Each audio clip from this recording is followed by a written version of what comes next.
Focus Podcast. Bienvenue dans Focus, le rendez-vous des passionnés de sport, santé et bien-être. Ici, on parle de santé physique et mentale, d'équilibre et de performance. Je suis Sébastien et à travers d'interviews exclusives, des experts du domaine partageront leurs secrets pour rester en forme et garder un mental d'acier. Plongez dans leur quotidien, découvrez leurs défis et leurs sacrifices. Inspirez-vous également de leur parcours pour progresser jour après jour. Alors êtes-vous prêt à repousser vos limites ? C'est parti, on écoute ça. Salut à toutes et à tous et bienvenue dans ce nouvel épisode du podcast. Aujourd'hui, j'ai le plaisir de recevoir une figure emblématique du monde de la musculation naturelle. Il est coach et il a été le premier entrepreneur, auteur, podcasteur et surtout l'un des piliers dans le domaine depuis plus de 15 ans. Il a créé Superphysique, il a éduqué des milliers de pratiquants à contre-courant des modes et des tendances toxiques et il continue de défendre une vision authentique, intelligente et durable du sport. Vous l'avez reconnu, il s'agit de Rudy Koya. On va parler parcours, musculation naturelle, dopage, influenceur, vérité, coaching, longévité et peut-être même un peu de santé mentale et de liberté. Installe-toi bien, respire un bon coup et ouvre grand les oreilles. Rudy ne mâche pas ses mots. Rudy, bonjour, comment vas-tu ? Écoute, ça va bien. Déjà, je voulais te remercier de l'invitation sur ton podcast. Je crois que c'est Valentin qui m'a recommandé chaudement. Exact. Donc, je me demandais si tu allais me contacter. Donc, j'ai hâte de voir de quel sujet tu souhaites qu'on parle. J'allais dire comment ne pas te contacter après une recommandation. C'était l'occasion de discuter un petit peu avec toi aussi après avoir quand même lu tes livres, écouté tes podcasts, avoir un peu suivi ton parcours depuis toutes ces années, quoi. Cool. Ça fait longtemps que tu fais de la muscu, toi, Sab ? Moi, ça fait depuis 10 ans. Alors, avec des petites coupures. Ouais, parce que j'allais dire, on voit que t'as des grosses épaules, les pecs, t'es large et tout. Donc, je me suis dit, je t'entraîne. Un petit peu, ouais. Bon, on va dire, j'ai fait ma salle chez moi, donc j'ai un petit home gym, bon, qui n'est pas comme le tien, mais ça va, je me défends pas trop mal. On va reprendre un petit peu tes débuts pour ceux qui malheureusement te connaissent pas, on va dire pour les incultes. Comment tu es tombé un petit peu dans la marmite de la muscu ? Mais j'ai commencé, tu sais, à une époque, donc au début des années 2000, où on avait accès aux magazines. Le muscu, le net était très peu démocratisé. C'était pas comme aujourd'hui avec toutes les vidéos, les réseaux sociaux.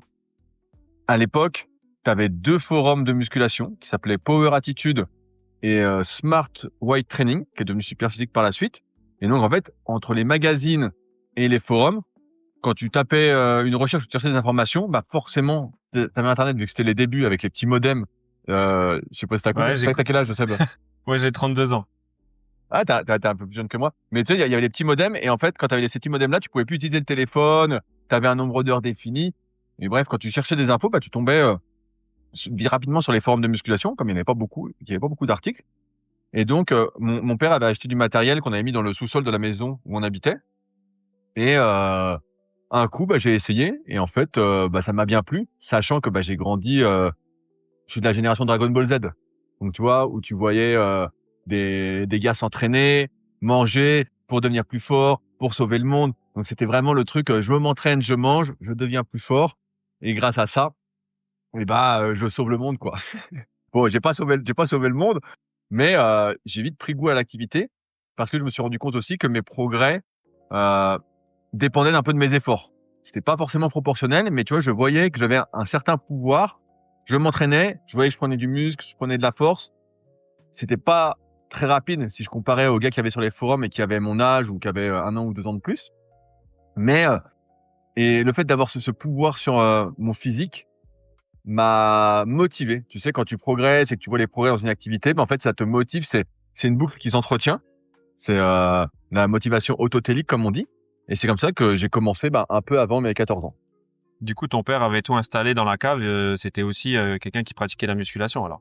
Il faisait un petit peu, mais pas beaucoup. Lui, il avait fait beaucoup de judo et il faisait du foot et je crois qu'il s'était fait les ligaments croisés. Et donc, il avait acheté un banc. Donc, il n'y avait pas grand-chose, hein. C'était un banc réglable avec les chandelles réglables en hauteur sur le banc qui s'inclinait. On avait une barre d'1,20 m, pour te dire, de longueur. Et 2 haltères qu'on pouvait charger. Et le banc, forcément, comme c'était un banc tout en un, t'avais le leg extension au bout du banc. Donc, je me servais pas beaucoup. Je vois. Mais c'est vrai que c'est chiant parce qu'en plus, ce truc-là avec les chandelles, tu sais pas prendre l'écartement parce que je trouve que les chandelles sont pile au niveau de la largeur d'épaule. Donc, c'est vrai que c'est super embêtant. Là, avec 1,20 m, une barre d'1,20 m, autant dire que c'était du coucher serré. Tu vois, et pendant longtemps, je crois jusqu'à mes 16-17 ans, le temps que j'arrive en salle, en fait, la première année de compétition, quand j'avais fait du développé couché, je prenais assez serré, en fait. J'étais habitué à prendre serré. Et il m'a fallu après changer de catégorie de poids pour me dire, allez, je prends un peu plus large pour voir ce qui se passe, pour justement passer à la prise maximale autorisée en compétition de force quand je faisais, qui était 81 cm, ce qui est pour moi pas très large. Mais au début, ouais, j'étais serré, quoi. Je faisais du coup, Ouais, parce qu'en plus, t'es super grand. Toi, tu mesures... 1,95. Ok, ouais, donc bien grand. Donc après ça, tu passes, je pense, en salle de sport. Tu découvres un petit peu les débuts en salle. Bon, il y avait peut-être pas encore de chaîne commerciale, je pense. Pas à du tout, l'époque-là, hein. pas du tout. Tu sais, c'est une époque où, pareil, t'avais pas le droit d'aller en salle avant 16 ans. Donc pendant plus de 2 ans, je me suis entraîné dans le sous-sol de chez mes parents. Après, on a déménagé parce que le sous-sol était un peu bas. Tu sais, je crois qu'il faisait 1,86 ou 1,88 et je commençais à être un peu à l'étroit dans le sous-sol. Et donc après, on a fait la salle dans le garage. Donc j'ai acheté plus de matériel. Tu sais, c'était un peu les cadeaux d'anniversaire, tout ça. Et j'ai envie d'avoir 16 ans pour aller à la salle parce qu'avant 16 ans, aucune salle, donc c'était des salles municipales, ne pouvait te prendre. Il y a pas de loi vraiment sur le sujet, mais elle ne voulait pas. Et donc, il fallait attendre 16 ans. Et quand je suis arrivé en salle, en fait, c'était les salles municipales. Je suis tombé dans une super salle qui s'appelait l'Apollo Club de Tremblay, où il y avait une super ambiance, où ça s'entraînait vraiment à fond. Vraiment, avec le recul, je me rends compte maintenant que c'était vraiment une salle incroyable.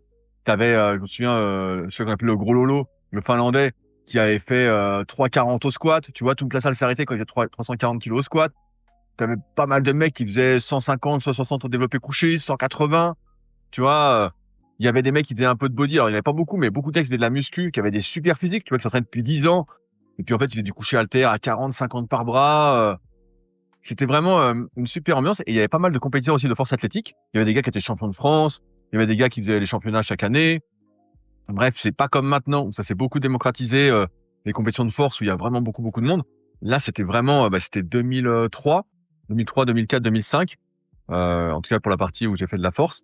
Où en fait, le milieu de la force, tout le monde se connaissait. Il y avait tellement peu de monde. Et donc ouais, c'était salle municipale. Il y avait aucune chaîne qui existait. Il y avait un peu les moving. Je sais pas si t'as connu Non, les je moving. n'ai pas connu. Bref, qu'on pivotait après pour donner je ne sais plus quelle salle parce que j'ai arrêté de suivre. Mais les moving, c'était des salles très fitness, un peu haut de gamme, qui étaient un peu chères. Voilà. Mais qui étaient haut de gamme un peu dans l'accueil, on va dire, des gens, dans les prestations. Alors aujourd'hui, on rigolerait parce que c'est pas si premium que ça avec le recul. Mais comparé aux salles municipales où c'était un peu vétuste, tu vois, mais où ça sentait la fonte, quoi, il y avait pas de concurrence en fait. Il y avait que des indépendants ou des salles municipales. Ouais, c'était des petites salles old school comme on dirait maintenant si on en trouve encore, quoi. Et pour te dire, ça marchait bien parce qu'on était 600 adhérents. Je sais plus combien ça coûtait, 150 ou 180 € l'année. Tu vois, c'était pas cher. Et donc, en fait, comme c'était une association, chaque année, ils devaient réinvestir une bonne partie des recettes. Donc, il y avait un ou deux profs de muscu, il y avait la secrétaire qui tenait bien la salle, tout ça. Et après, ils achetaient du matos à crever. Tu vois, il y avait une presse Hammer, ça changeait sans arrêt le matos. On avait du matos, mais incroyable. Parce qu'il fallait dépenser au moins 100 000 €, tu vois, de matos, pratiquement. Ouais, il y avait du beau Donc, matos, quoi. Ah ouais, là, les poids, tous les calibrés, les bancs, c'était que des bancs, de l'OP couché, que des bancs de compétition je sais plus comment ça coûtait à l'époque, mais c'était chéro, tu vois, c'était 1 500 ou 2 000. Donc vraiment, les barres, que des barres de compète, des Eleco, des trucs, il y avait que ça, parce qu'en fait, fallait dépenser, l'argent, quoi. Ouais, puis c'était la vraie muscu. Je pense que tu vois un petit peu la différence entre les années 2000 et puis aujourd'hui avec la plupart des gens sur le téléphone entre les séries, voire même pendant les séries pour certains. Ouais, après, tu sais, je suis un peu protégé de tout ça parce que comme après, j'ai ouvert ma propre salle en 2014, donc à proximité d'Annecy. En fait, moi, je vois pas trop tout ça. Alors, je vois bien qu'on est happé par le téléphone, tu vois, on essaye de résister tout ça, mais on a une bonne ambiance, qu'on fait nos séries, on va s'encourager. Et donc, je suis un peu protégé de ce que tu me dis, ce que j'imagine effectivement se produire en salle, où maintenant, les salles, pour beaucoup, c'est un peu le bistrot des années 2020, tu vois. Avant, t'allais au bistrot, voilà, tu buvais un coup de ça. Aujourd'hui, on sait qu'il faut faire du sport. On voit qu'en faisant un peu d'effort, c'est mieux que de ne pas en faire et tu peux avoir des petits résultats physiques. C'est quand même un signe, avoir un bon physique aujourd'hui, c'est un peu un signe d'opulence, tu vois. C'est, je prends soin de moi, c'est un signe de richesse, même si on pourrait en débattre. Et donc, je suis pas confronté à ça. J'ai vu l'évolution, avec les réseaux sociaux, avec les questions que je reçois. Mais c'est vrai que je suis pas trop confronté à tout ça parce que j'ai fait ma salle en 2014 et que depuis, effectivement, comme tu le disais, il y a plein de chaînes qui ont ouvert comme Fitness Park, Basic Fit, On Air, qui se font un peu la guerre, tu vois, mais qui sont trois chaînes de salles qui s'équipent la plupart du temps super bien, quoi. C'est sûr que si ça avait existé avant que j'ouvre ma salle, j'aurais sans doute pas ouvert ma salle, quoi. Ouais, parce que j'allais dire, est-ce que tu as déjà peut-être été faire des séances d'essai entre guillemets dans certaines salles juste pour voir un peu ce qui se fait ailleurs? Des fois, j'hésite. Alors, j'ai déjà été dans des fitness parks parce que quand j'allais voir des copains, eux, souvent, sont dans des fitness parks quand c'est pas sur Annecy ou autre. Donc, j'allais m'entraîner avec eux. Donc, c'était plutôt bien équipé, hein. Après, des fois, c'est le truc que je me dis. Je me dis, bon, je pourrais aller voir dans une autre salle pour m'entraîner, pour voir un peu d'autres personnes, tout ça. Mais finalement, tu sais, quand c'est comme toi avec le Home Gym, on est bien chez soi, quoi. Ah, Tu sais, j'arrive à ma salle, j'y étais ce matin, j'ouvre les fenêtres, j'ouvre la porte, on a une petite terrasse, on met notre musique, on peut discuter, on peut s'entraîner torse nu, tu vois. Pareil, on a une liberté en fait que je pourrais pas avoir ailleurs. Mais après, c'est sûr que si j'étais dans l'optique peut-être d'un point de vue entrepreneuriat de développer le coaching ou des trucs, c'est sûr que je ferais le tour des salles, tu vois, pour me faire voir, pour discuter, pour rencontrer des nouvelles personnes. Et comme c'est pas spécialement mon but, je reste je reste chez moi, quoi. Puis en plus, il n'y a pas spécialement de règlement intérieur, je pense, dans ta salle, parce qu'on voit des mecs un peu bizarres qui viennent s'entraîner en Crocs. Je pense que ça pourrait pas être autorisé partout, quoi. Non, mais moi, pour te dire, je m'entraîne pieds nus. Ouais, tu vois, moi, je trouve que nous, c'est quand le on mieux, arrive ouais. à la salle, là, c'est l'été. En fait, tout le monde se met torse nu ou presque, pour pas saloper son t-shirt, comme ça, voilà, t'économises de la lessive. Et beaucoup s'entraînent pieds nus, tu vois. T'es là, tu dis bon, ça sert à rien que je reste habillé pour transpirer comme un malade. Tu vois, ça a pas trop de sens. Non, moi, je trouve que pieds nus, de toute façon, c'est la base. Mais bon, c'est vrai que quand tu vas dans certaines salles ou certains endroits, moi, je sais que j'avais fait une croisière l'an dernier. J'ai été dans la salle de sport faire un petit training. Et puis, tout de suite, j'ai commencé à me mettre en chaussettes. Ça y est, tout de suite, ah non, faut pas, parce faut qu'en fait, remettre la c'est des questions sécurité. d'assurance. Ouais, voilà, je pense ça aussi, ouais, bien sûr. En fait, c'est une histoire d'assurance. Et en fait, au Super Physique Gym, donc, on peut se permettre tout ça parce qu'en fait, c'est pas vraiment une salle. En fait, c'est chez moi. En gros, officiellement, c'est à moi, personnellement. Et donc, en fait, c'est pas ouvert au public. Et donc, il y a que des copains qui viennent. Ouais, c'est ton hobby gym que tu partages avec des amis, quoi. Voilà, il y a personne que je ne connais pas qui vient pas. C'est pas ouvert, c'est pas une salle classique. Ce qui fait que je peux faire un peu ces règles-là parce qu'il n'y a pas d'histoire vraiment d'assurance. Tu vois. Et s'il y a un souci, chacun prend ses responsabilités. Tu fais tomber un truc sur le pied. Bon, c'est pas vraiment arrivé. Des fois, tu te cognes un peu, mais voilà. Et donc, finalement, on n'a pas tous ces problèmes de sécurité que les salles commerciales, etc. ont et auxquelles on doit faire vraiment attention parce que si un adhérent est pieds nus, se fait tomber un truc et c'est toi, tu lui as pas dit qu'il fallait mettre des chaussures, etc., même s'il a signé un règlement, en fait, c'est un peu pour ta pomme, quoi. Là, tu vas vraiment. Oui, c'est pas comme chez toi. Voilà, là, tu dis bon, j'étais avec un copain, on s'est fait une petite séance et puis basta, quoi. Pour toi, qu'est-ce qui a un petit peu changé dans le monde de la muscu et fitness depuis 20 ans? Comme ça, c'est démocratisé. C'est la pratique de la musculation. J'ai l'impression, mais tu sais, on fait souvent cette erreur-là de dire que c'était mieux qu'on était en fin d'adolescence, au début de la vingtaine. On fait tout ça, on est un peu nostalgique. Enfin, mais c'était mieux avant, ouais. Voilà, on se raconte une belle histoire alors que c'était pas forcément mieux avant. Ce qui a changé, c'est qu'il y a beaucoup plus de personnes qui font de la musculation avec des objectifs variés, même si le changement physique, la transformation physique reste au centre des attentions, des objectifs, mais aiment pas spécialement l'activité. Tu vois, elles le font vraiment pour le résultat. Et donc, forcément, il y a beaucoup de personnes qui vont s'entraîner un peu au pif, sans intensité, sans spirit, comme j'aime bien dire, et donc qui n'ont pas vraiment de transformation physique, qui ont un petit début. Alors que j'ai l'impression qu'au début des années 2000, quand je suis arrivé en salle, pratiquement, je veux dire 80%, mais à la louche, des gens qui étaient à la salle où je m'entraînais à l'Apollo Club, en fait, ils s'entraînaient vraiment, quoi. C'est déjà il y avait pas le téléphone, c'était le début du téléphone, tu vois. Les smartphones, je crois que j'ai eu mon premier smartphone peut-être en 2009 ou 2010, tu vois. Donc avant ça, il y avait pas. Donc déjà, tu étais plus concentré, tu étais dans ta séance. Il y avait plus d'implication, tu vois. Et en même temps, comme il y avait moins d'informations, même si c'est ce qui m'a poussé d'avoir des mauvaises informations à créer mon site superphysique.org et puis aujourd'hui à continuer d'écrire des articles, donc des fameux guides ultimes sur rudykoya.com. Donc je publie d'ailleurs prochainement le guide ultime du tendon en collaboration avec Valentin et le guide ultime de l'hypertrophie prochainement, mais là c'est que moi, mais c'est un bon résumé de tous mes articles. Bref, c'est qu'avant t'étais plus impliqué Et tu trouvais plus facilement aussi, parce que je disais, voilà, des informations, des bonnes informations. Tu arrivais à la salle, tu demandais à un gars qui était un peu balèze comment il s'entraînait. La plupart des gars te répondaient la même chose. Tu vois, il y a que sur Internet où on avait des débats sur le nombre de séries, de répétitions, faut-il forcer à fond ou pas. À la salle, je me souviens qu'il y avait Michel Bello qui passait dans les magazines à l'époque. Je pense pas que Michel écoute, mais s'il écoute, bien le bonjour. Qui était un champion de bodybuilding, tout ça. Qui était un super gars, qui est toujours un super gars, j'imagine. Et tu vois, je le vois dans les vestiaires, et j'avais vu dans les magazines que j'achetais. Et j'ai dit, Michel, comment, tu vois, j'avais 16 ans, je dis, comment faut s'entraîner? Parce que j'ai vu que toi, tu faisais des séries longues et tout. Et en fait, il me dit, bah non, il me dit, franchement, tu fais 3 4 séries de 8-12 par exercice. T'en fais 2, 3, 4 par muscle, et voilà. Et à chaque fois que je posais la question à un gars à la salle, bah, il faisait ce truc classique, en fait. Tu sais, il y avait pas d'histoire de, oui, alors la fréquence d'entraînement, oui, ceci, oui, alors peut-être des séries plus longues, peut-être des séries plus courtes, et oui, on manipule les temps de récupération.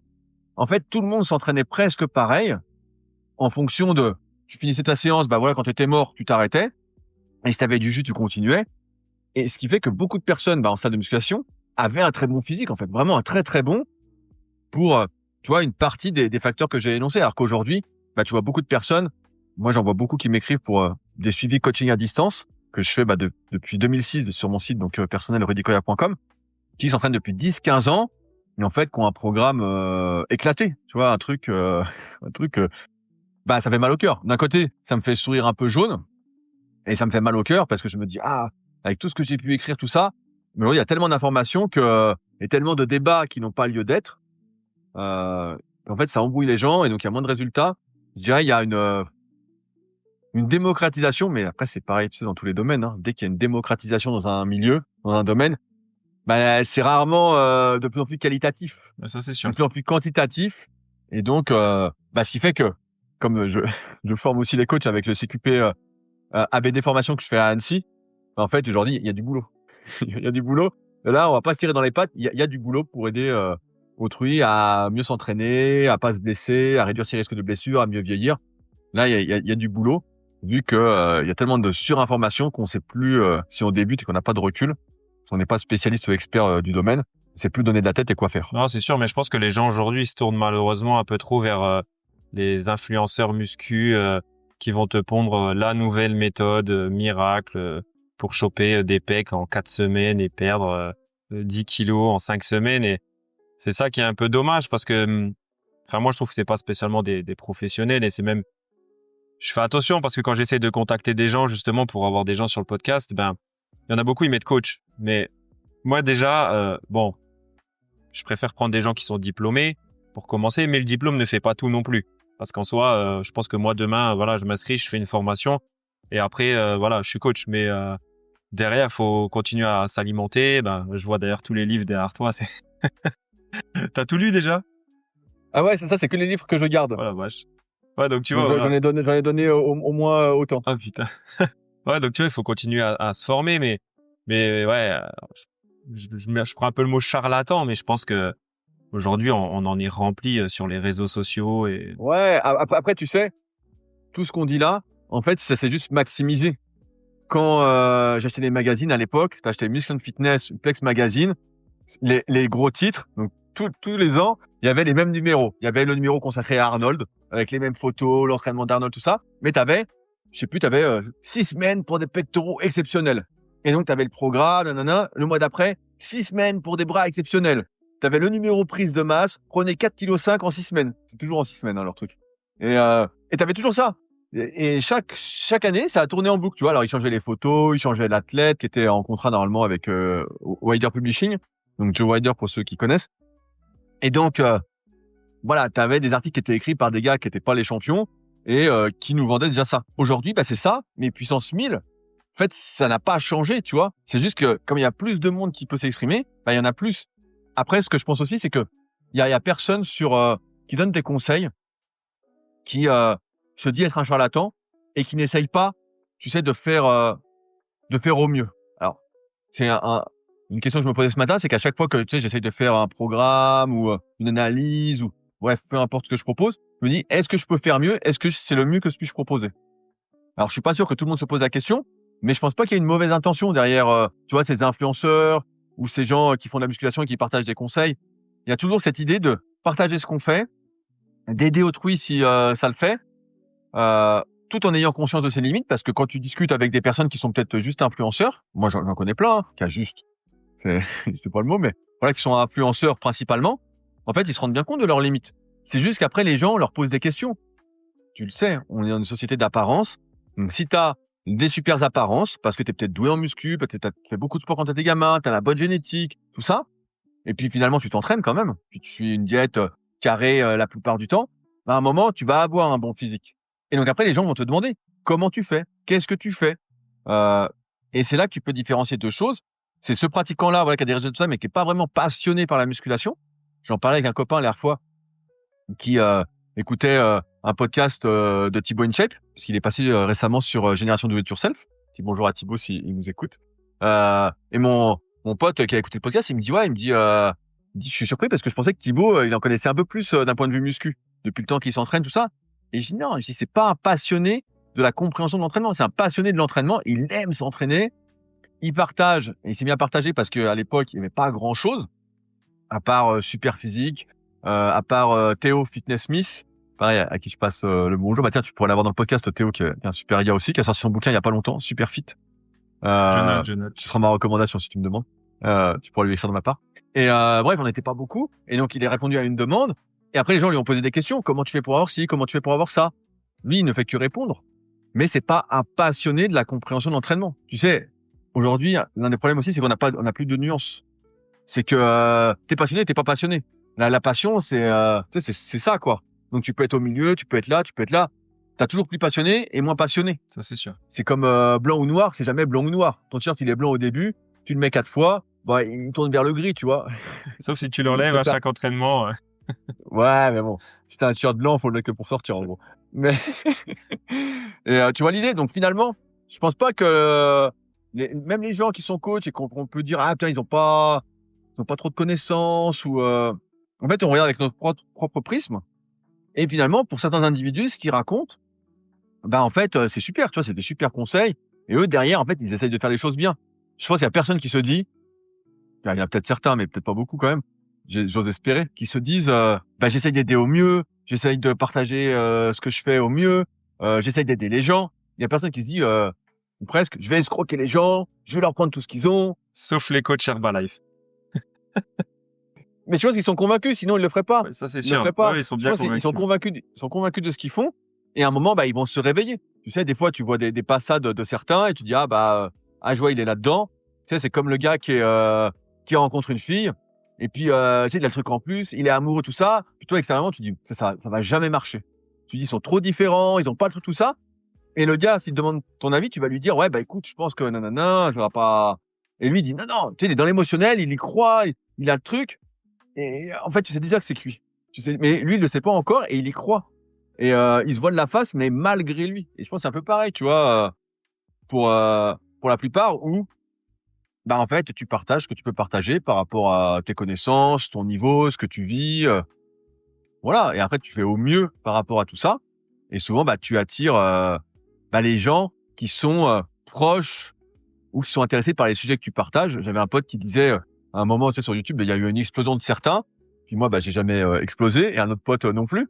Et ce pote me disait, en fait, on a le public un peu qu'on mérite. Il dit, c'est sûr que si j'avais plus d'abonnés, j'ai d'autres sujets, tout ça, j'aurais plus d'abonnés, mais est-ce que c'est les gens avec lesquels j'ai envie de parler, j'ai envie de communiquer, j'ai envie de me connecter?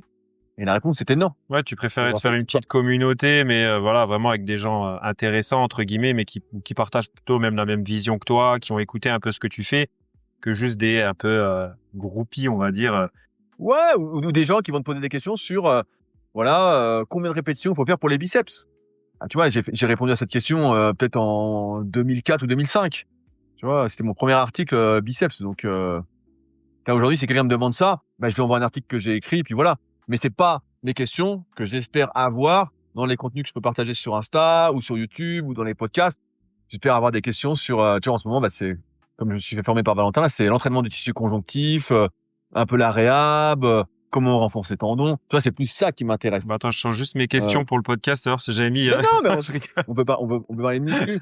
Mais, tu vois, je suis pas là pour dire, si on me demande, si j'avais des gens qui me demandaient tous les jours, oui, combien de répétitions faut faire pour les biceps, là, je me dirais, bah, ça tourne en rond. Tu vois, pour moi, ouais, non, bien sûr, je comprends. Ouais. Pour toi, quel a été un peu le déclic de passer du coup de pratiquant à entrepreneur?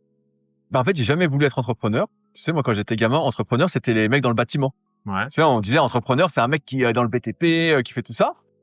Et ce qui s'est passé, c'est que quand j'ai eu 14 ans, voilà, c'était un peu le début de quand je débutais.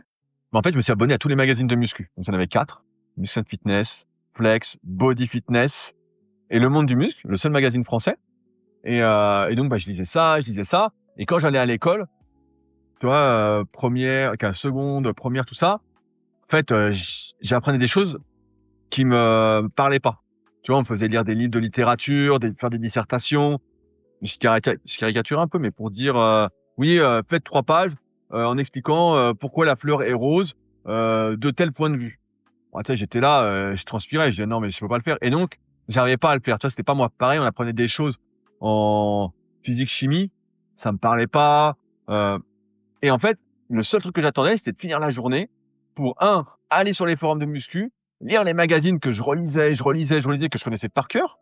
À un moment, j'avais récupéré tous les mondes du muscle depuis le premier numéro. Je crois qu'il m'en manquait une dizaine sur les 300 premiers numéros. Après, je les ai vendus à un ancien élève parce que je les connaissais par cœur, donc voilà. Et en fait, j'attendais que ça, aller sur les forums, poser des questions, parler de muscu, apprendre de muscu, aller m'entraîner. Et à un moment, en fait, j'en ai eu marre, tu vois. J'étais en première et je comprenais pas trop. Je me levais hyper tôt pour aller à l'école, prendre le train, pour aller au lycée. Et en fait, j'ai tout simplement arrêté d'y aller. J'ai dit, là, j'y vais plus, ça sert à rien. En fait, j'apprends des choses qui me servent pas. T'as même pas terminé ton bac alors du coup?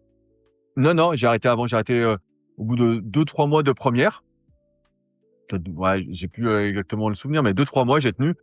Et après, c'était, j'y arrivais pas. Et finalement, à cette époque-là, donc en 2003 ou 2004, t'avais la possibilité de passer ton brevet d'état d'éducateur sportif, donc on appelait un BES. Donc moi, c'était ACUMES que je voulais faire, c'était haltérophilie, culturisme, musculation éducative et sportive, soit au Krebs de Mâcon, parce que c'était régulé par le ministère Jeunesse et Sport. Donc tu avais une formation là-bas et tu passais directement là-bas, ou tu avais une autre école qui s'appelait la CERAPS, qui elle te préparait en candidat libre et qui se trouvait à 1 heure de train de chez moi.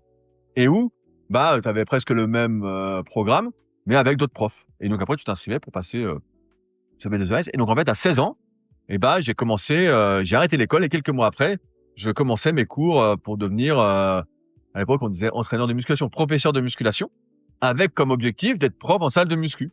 Okay. Tu vois, d'être comme le prof que je voyais à la salle, à l'Apollo Club, à Gilles Hérite, avec qui on avait fait plein d'articles sur Superphysique qui sont toujours en ligne parce qu'il conciliait bodybuilding et force. C'était un super athlète. Je crois qu'il avait fait deuxième au championnat de France culturisme où je l'avais accompagné. Je crois que c'était à Nice à l'époque. Et bref. Et donc en fait, j'ai passé ça. Donc en 2 ans, parce qu'à l'époque j'avais 16 ans, donc il fallait attendre 18 ans. Donc il y avait plusieurs étapes à passer pour le diplôme, dont le tronc commun qui était, je pense, une bonne idée à l'origine, commun à tous les sports. J'ai passé ce diplôme en 2005 ou 2006. Et ensuite, j'ai voulu me faire embaucher. J'avais vu une annonce pour être prof de musculation dans une salle. Et en fait, l'entretien, je pensais que c'était bien passé. Et ils m'ont dit que j'étais trop jeune, en fait, pour tenir la salle, tu vois. Ils voulaient pas confier la salle à un jeune de 18 ans. Ouais, bon. C'est ce qui se comprend très bien, même si j'avais déjà un certain gabarit, j'avais été champion de France de force, j'étais déjà dedans. Et c'est vrai que j'étais beaucoup plus introverti que maintenant. Et en fait, comme j'étais beaucoup sur les forums de musculation, et que c'était vraiment comme ça que j'apprenais, que je posais des questions, que je répondais aux questions, que ça m'aidait à réfléchir, tout ça, en fait, j'avais des gens sur les forums de musculation qui me demandaient des programmes. Qui me disaient, oui, est-ce que tu veux me faire un programme? Est-ce que tu veux faire un programme? Dans ces années-là, on mettait nos photos une fois par an. Donc, tu vois, on mettait, moi, en général, c'était mi-août, parce que j'allais chez mon grand-père tout le mois d'août chaque année. Et je faisais mes photos devant sa barre de traction. Et donc, les gens avaient vu ma progression, aussi bien physique qu'au niveau des connaissances. Et j'avais des demandes. Et c'est comme ça que, avec celui qui allait devenir mon associé, Fabrice, on a monté mon petit site, coach-perso.fr, donc en 2006, qui allait devenir rudicoya.com par la suite. Et j'ai eu des demandes, en fait. Et donc, c'est comme ça que je suis devenu, malgré moi, entrepreneur. Et j'avais pas d'ambition particulière, si ce n'est, je m'étais dit, si je gagne 1 000 € par mois avec ça, ce serait incroyable, tu sais. Et en fait, ça a rapidement dépassé ces attentes-là, ce qui m'a lancé en tant que entrepreneur, alors que c'était pas du tout le but à l'origine. Du coup, donc c'est là que tu as créé donc Superphysique. Ben, c'est venu après. Superphysique, c'est venu en 2009. Donc, de 2006 à 2009, j'ai coaché aussi bien en salle qu'à distance. Donc, j'avais trouvé une salle à qui je donnais un pourcentage de ce que je gagnais, et qui me laissait faire un peu ma publicité et avoir, des élèves chez eux. Donc, dont, un élève René, que j'ai eu pendant des années, qui avait 50 ans, qui était obèse, en surpoids de ça, que j'avais transformé en 2 ans, incroyable. Je crois que c'est mon premier avant-après sur mon site, perso. Et, et ouais, et par rapport, à ça, bah, en fait, j'étais toujours sur les forums, je lisais toujours à fond. Et il y avait de plus en plus de personnes qui étaient dopées qui donnaient des conseils. Et malheureusement ou heureusement, j'en avais appliqué des tonnes qui marchaient pas avec Smart Weight Training. Donc moi, j'étais plus revendiqué Smart Weight Training que Power Attitude à l'époque, même si plein de forums s'étaient démocratisés. Ça s'était vraiment multiplié avec chacun ou presque une thématique, comme Play Fitness qui était plus axé cross training, CrossFit, comme il y avait Body Info, t'en as un qui était plus orienté les mecs qui se dopent, tout ça. Donc il racontait, il y avait pas de censure à l'époque, donc il racontait tout. Un autre qui s'appelait aussi Body Info qui était plus le fédé de la fédération, mais de manière non officielle, la fédération naturelle. Bon, bref, j'avais des quinzaines de forums. Et à un moment, j'ai dit, on était une bande de potes sur les forums, on était très, très liés. Et j'ai dit, voilà, on va créer, j'ai une idée un coup, j'ai dit, on va créer la team Superphysique. On va montrer ce qu'il est possible de faire naturellement. Et je vais filmer en plus tous les exercices en vidéo parce que ça n'existait pas. En fait, ça n'existait pas. Il y avait des photos, mais il n'y avait pas de... Voilà, je vais écrire des articles sur l'anatomie parce que ça n'existait pas. Vraiment, il y avait rien de rien de rien. En tout cas sur le net. Et c'est comme ça qu'est née l'idée de Superphysique en avril 2009 et qu'on l'a lancé le 15 septembre. Donc avec la team Superphysique, tous les exercices, il y a 250 exercices en vidéo où j'ai passé l'été avec la petite caméra Panasonic de mon grand-père à filmer tous les exercices et pas que moi, tu sais, je voulais qu'il y ait un peu tout le monde, tous les gars de la team Superphysique, tout ça. Et à faire des petits articles. Et donc le site est sorti et ça a cartonné tout de suite. On a eu mon pote Raphaël Laporie qui est malheureusement décédé depuis, qui a sponsorisé un peu le site dès le début. Alors ça payait le serveur pendant des années, on n'a rien gagné du tout. Voilà, ça nous a payé le serveur parce que quand t'as un site qui fait beaucoup de visites, ils te font un serveur dédié. On vendait un peu de t-shirts, mais bon, c'est comment c'est. Pour ceux qui savent pas, les vêtements c'est un enfer parce que c'est pas la bonne taille et ça taille pas, et donc on te le renvoie. Et en fait, toi, comme tu fais 100 ou 200 t-shirts à l'époque, en fait, ça te bouffe toute la marge. Donc en fait, mieux vaut qu'il le garde. Mieux vaut qu'il le garde et que t'en renvoies un, quoi. Voilà, tu seras à zéro ou à moins quelque chose, mais voilà. Et moi, on était content pour l'aspect communautaire. Et j'étais content d'avoir un t-shirt SP et qu'on est dans les salons d'être des fois 50 avec le t-shirt Superphysique. Et c'est comme ça que c'est né en fait Superphysique. Tu vois, marre d'avoir des conseils de merde de la part de pratiquants dopés, ne plus savoir comment s'y retrouver, qu'est-ce qu'on peut atteindre naturellement, et une codification des exercices en vidéo qui n'existaient pas. Voilà. Et du coup, comment t'as fait pour résister un petit peu à la vague des compléments miracles et puis un peu des mensonges du fitness marketing? Tu sais, les magazines, je reprends les magazines, il y en a plein qui n'ont pas connu, mais je sais pas si t'as connu parce que t'es un peu plus jeune que moi, mais t'achetais un Muscle and Fitness ou un Body Fitness, presque une page sur 2 ou sur 3, t'avais une pub. Mais t'avais une pub terrible. T'avais des marques, t'as une marque comme Nutrimuscle aujourd'hui, qui avait 5 ou 6 marques différentes. Ils avaient 5 ou 6 marques. Ils avaient donc Nutrimuscle, déjà à l'époque, et qui était pas sourcé tout ça, voilà. C'était le truc que personne ne voulait prendre, c'était dégueulasse. Voilà, ils vendaient en gros, c'était affreux. Ils avaient Olympe Sport Nutrition, il y avait Francis Benz Fatoline, Synergy Max, je sais plus, ils en avaient 6 ou 7, tu vois. Mais on voyait, ça venait tout du même endroit. Et donc, t'avais ça. Donc, c'était l'époque, tu sais, où c'était le débat, la whey ou la caséine. Quelle protéine laitière faut-il prendre? Voilà, c'était ça les compléments magiques. T'avais les laboratoires eFit aussi, qui existent toujours aujourd'hui. Et ils avaient pareil 4 ou 5 marques différentes, dont ils avaient Équilibre Attitude. Donc en fait, ils changeaient les packaging à chaque fois, mais c'était les mêmes produits, tu vois. Petit malin. Donc après, comme j'y connaissais rien dans ces débuts d'année 2000, en fait, moi j'étais plutôt quelle est la meilleure protéine, tu sais, comme quand quelqu'un te dit oui, s'il faut prendre un concentré, de l'isola, un hydrolysa, oui, alors caséine ou whey, ou protéine végétale, ou une prot d'œuf. Tu vois, c'était ça en fait. Donc j'ai acheté plein de prods différentes. T'en as qui se mélangeaient pas, d'autres qui avaient un goût affreux. Franchement, c'était un bêtisier. Mais c'est vrai que je suis jamais tombé dans ces parce que j'avais déjà une certaine expérience quand tous les compléments un peu type booster à dormir debout sont apparus. Ça fait déjà peut-être 10 ans que j'étais dedans et en fait, je lisais la composition. J'étais déjà plus aguerri pour ne pas tomber dans Ouais, le fait d'être dans ce bourbier, quoi. Le fait d'être éduqué, ça t'a un peu sauvé de tout ça, on va dire. Ouais, parce que j'étais déjà dedans. Donc, tu vois, le NOx, la mode du NO Explode, moi, je l'ai vu arriver, je crois que c'est 2012-2013. Je regarde la composition, je disais, c'est de la merde. Je disais, c'est nul. Alors, Coleman était sponsorisé par BSN, mais faisait la pub de ça. Pareil, t'avais Muscle Tech qui sponsorisait Jay Cutler, Dexter Jackson, qui vendait du Celtech, donc du sucre, avec un petit peu de créa hors de prix, et qui faisait des fausses études cliniques, des trucs un peu bidons. Pareil, il y avait le Dynamite, qui vendait des compléments hors de prix. Donc, j'ai eu le temps d'avoir suffisamment de connaissances pour ne pas tomber dedans. Et où le débat de ma génération, c'était quelle est la meilleure protéine à prendre, alors que finalement, concentré, isolat, voilà, ça change rien du tout.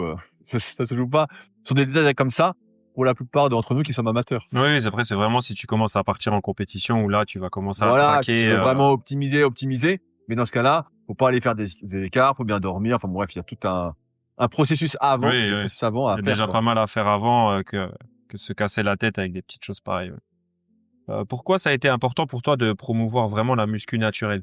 Bah, j'ai grandi avec les écrits de Jean Texier, qui s'opposait farouchement au dopage. Et j'ai eu la chance d'avoir Marc Bouillou en prof à la CERAPS.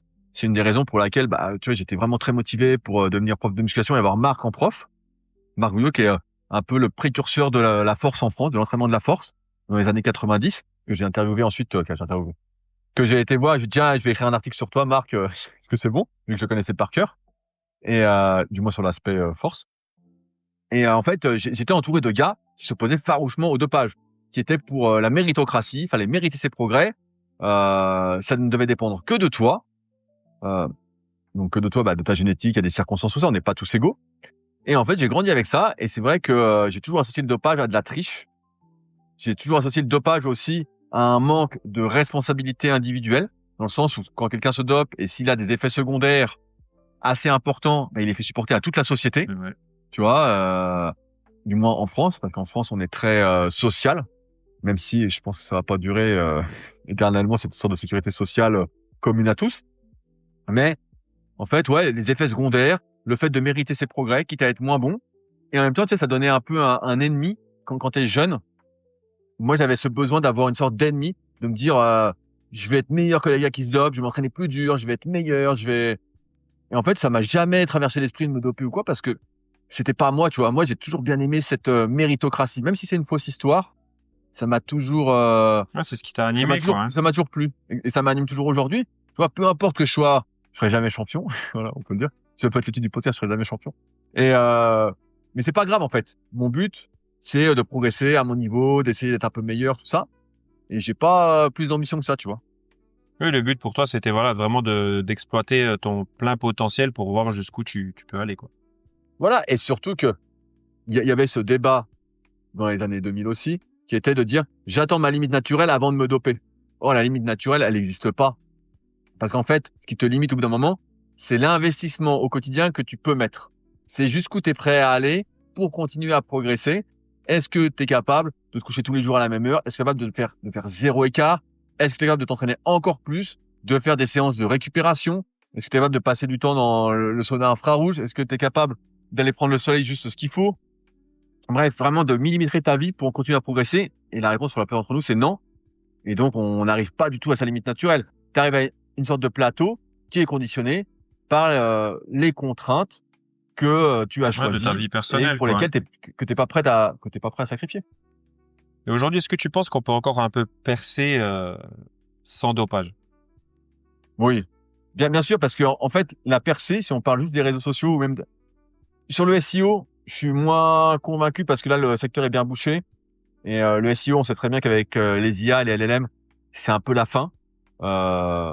Et qu'il y aura très très peu de gagnants qui vont rester. Voilà, si t'as pas une ancienneté comme je peux avoir ou quoi, qui vont me faire durer un peu plus longtemps par rapport à ça, je pense que c'est cuit. Par contre, sur les réseaux, en fait, il s'agit pas d'être le plus musclé. Il s'agit pas d'être celui qui en sait le plus. Il s'agit avant tout de pas jouer de trop à un jeu, de pas s'inventer un rôle qui n'est pas le nôtre. Et ensuite, d'être humain et de partager en rapport avec ce que tu connais, ce que tu penses savoir, avec toujours cette intention, faire au mieux pour aider autrui à résoudre ces problèmes par lesquels normalement tu es passé, ce qui fait ta légitimité. Et là, finalement, on est tous tellement différents, même si on est assez semblables, qu'on a tous des histoires et des expériences qui peuvent être assez uniques et qui peuvent parler à d'autres personnes. Mais ce qui est sûr, c'est que ça se fait pas du jour au lendemain. Voilà, ça faut le dire aussi. Ça, c'est sûr. C'est que tu sais, comme je forme en CQP, en BPGEPS et bientôt en DEGEPS, en fait, je leur dis, c'est pas en 2 mois ou en 1 mois que voilà. Mais ça peut se construire. Ça prend du temps. Moi, je vois que quand il y a des gars que j'aime bien, je les aide volontiers, tu vois, en leur disant voilà, fais ci, fais comme ça, écris comme ci, contacte un tel. Tu vois, je vois le mécanisme. Je vois tous les mécanismes depuis le temps que j'y suis. Et il y a de la place. Il y a de la place maintenant. Tu sais, c'est un peu comme la musculation à la base. Tu fais de la muscu, tu sais pas quel est ton potentiel. Je peux te faire une analyse morpho-anatomique, te dire tes longueurs osseuses, musculaires, dire voilà, là tu as plus de facilité, moins. Mais je sais pas te dire jusqu'où tu peux aller. Ok là, c'est un peu pareil. Au début, tu as quelqu'un, si tu me prends le Rudy de 15 ans ou 16 ans, qui était très introverti, qui parlait pas beaucoup, c'est sûr qu'avec les années, je pense pas que beaucoup auraient parié sur moi. Mais ça s'est développé et donc tu sais jamais comment les gens vont se développer ou pas. Des fois, tu as des prédispositions à aller vers autrui, à être entraînant, à transmettre. Des fois pas. Mais je pense que ça se développe. Tu vois, je pense que ça se développe au contact des bonnes personnes, au contact des bons environnements, des bons podcasts que tu écoutes, des vidéos que tu regardes. C'est sûr que si en fait tu t'intéresses pas du tout à ça et que voilà, c'est pas quelque chose que tu as envie de développer, c'est pas une extension de toi, là il y a pas de place pour toi. C'est sûr que si tu veux juste parler de tes entraînements et puis en fait tu parles que de toi, à la rigueur tu seras peut-être sponsorisé un jour, voilà, tu nous vendras des babioles, mais si tu veux vraiment laisser une trace auprès de certains et certaines par tes conseils, tes agissements, tes services, en fait ça se travaille aussi. Souvent je conseille le bouquin Comment se faire des amis de Dale Carnegie, qui est vraiment le bouquin, alors le titre est pas super, mais qui est vraiment le bouquin référence sur l'intelligence relationnelle. J'allais dire. Mais en fait, si on arrive à vraiment l'appliquer, je pense qu'il y a de la place. Mais faut réussir à l'appliquer. Et au début, on a quand même, quand on est jeune, on a surtout des problèmes un peu d'ego à résoudre. Et quand tu arrives à résoudre un peu ces problèmes d'ego, en fait, normalement, ça s'ouvre, quoi. Mais t'en as qui restent bloqués, d'autres pas. Et après, il y a plein de paramètres qui peuvent expliquer tout ça. Ouais, on en parlait avec Valentin de l'ego et c'est vrai que quand on n'en a pas, je trouve que la vie elle est quand même plus cool, bien tu sûr. vois, et plus zen. Mais si tu n'en as pas, t'en as pas. Si tu l'utilises toujours de la bonne façon, en le calmant, le contrôlant, tu fais rarement des grandes choses aussi, tu te sens moins vivre. Tu vois, si tu vas t'entraîner, c'est parce que on a des petits problèmes. Tu vois, si tu vas forcer, tu veux plus d'épaules, tu veux plus de pecs, tu veux plus de force, tu veux progresser. C'est quelque chose pour notre ego, tu vois. C'est avant tout, on prend une revanche ou tu vois, on se bat contre une injustice parce que le monde est injuste et on supporte pas cette injustice. Et donc, quand on fait du sport, on a du pouvoir. Bref, tu vois, c'est la totale, quoi. Et donc, si on a pu ce mauvais ego, mais mauvais, c'est pas le terme, mais tu vois, en fait, on fait moins de choses, tu deviens moins de bouddhiste, en fait.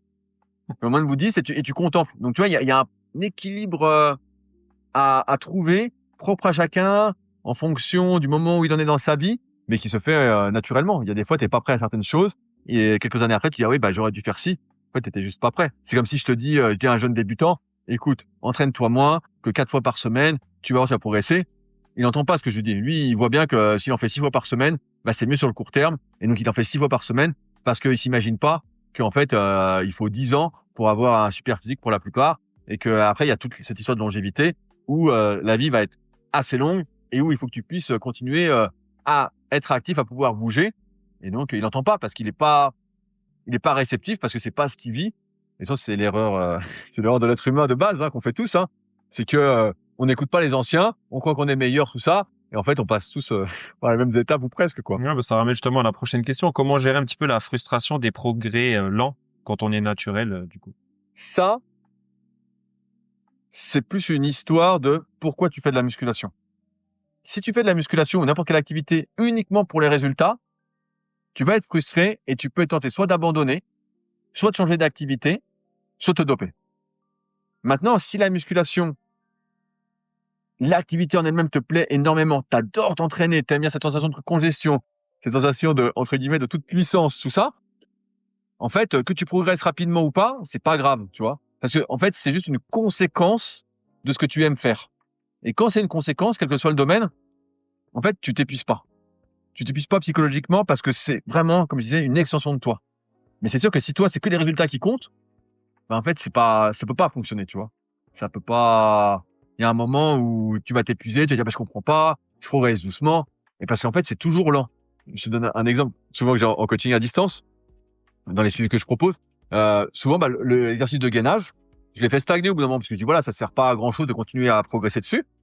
Et il y a souvent des élèves, aussi bien hommes que femmes, qui me disent, ah, mais c'est toujours aussi dur, je comprends pas, ça devrait devenir facile à force. Pas du tout. Dans la vie, il y a rien qui est facile. Il y a rien qui vient rapidement.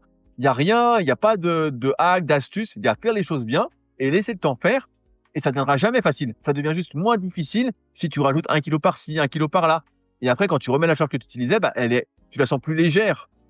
Mais c'est toujours difficile. Il y a pas 50, tu vas jamais mettre 50 kilos de développé couché et puis dire, oh putain, comme Obélix, tu vois, tu jettes la barre. Pas du tout. Tu mets 50 kilos, c'est toujours 50 kilos. Alors bien sûr, tu prends de la force, donc tu dis, ah, c'est léger, c'est léger. Mais si tu entraînes tout le temps à 50 kilos, à un moment, 50 kilos, bah, ça devient pas plus facile, en fait. C'est ton niveau. T'as tes muscles, tes tissus conjonctifs qui sont adaptés à ça. Et voilà, et ça peut pas devenir plus facile, en fait. Ça devient jamais facile, en tout cas, pour ce qui a de la valeur. Quels sont encore les pires mensonges que tu entends aujourd'hui dans le milieu? Ah bah, alors, je vais te dire un truc, je regarde plus rien de la muscu. Plus rien.